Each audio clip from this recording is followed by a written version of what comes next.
Mwiriwe neza banyarwanda banyarwandakazi, nk'uko mubibona uyu ni umutwe wa cage ndi kubereka. Uyu mutwe wa cage rero muwurebe mwese, nshaka kugira ikintu mbibabwiraho, ariko cyane cyane ababyeyi bafite abana batoya. Uyu mutwe wa cage ufite uburyo ukozemo, ariko bushobora kuba bwahemukira ababyeyi.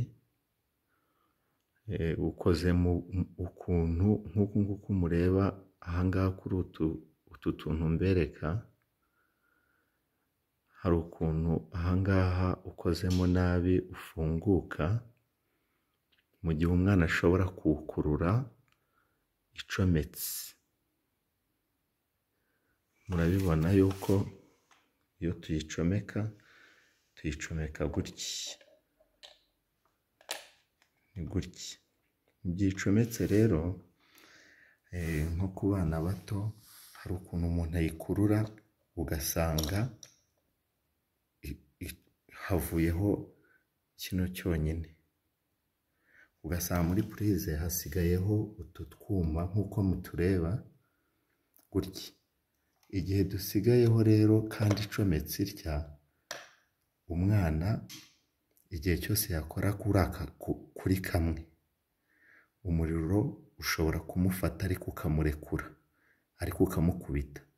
Ariko zibaye ingorane agakora kuri utu twuma twombi uko ari tubiri, uyu muriro akenshi ushobora kwica umwana, yapfa.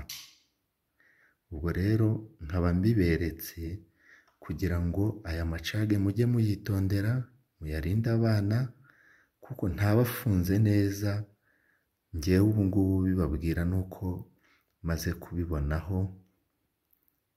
Iyi cage yari inyiciye umwana, bise bintera rero igihunga. Ndavuga ati byaba byiza nkoze aka kavideo nkabasha kubyereka ababyeyi, ahasigaye bakajya bamenya uburyo izi cage bagomba kuzirinda abana, kuko uburyo zikozemo rwose urabona iracomoka, ariko kariya kagasigara muri purize, ku buryo igihe n'igihe byatera impanuka. Babyeyi rwose mugerageze mujye muzirinda abana.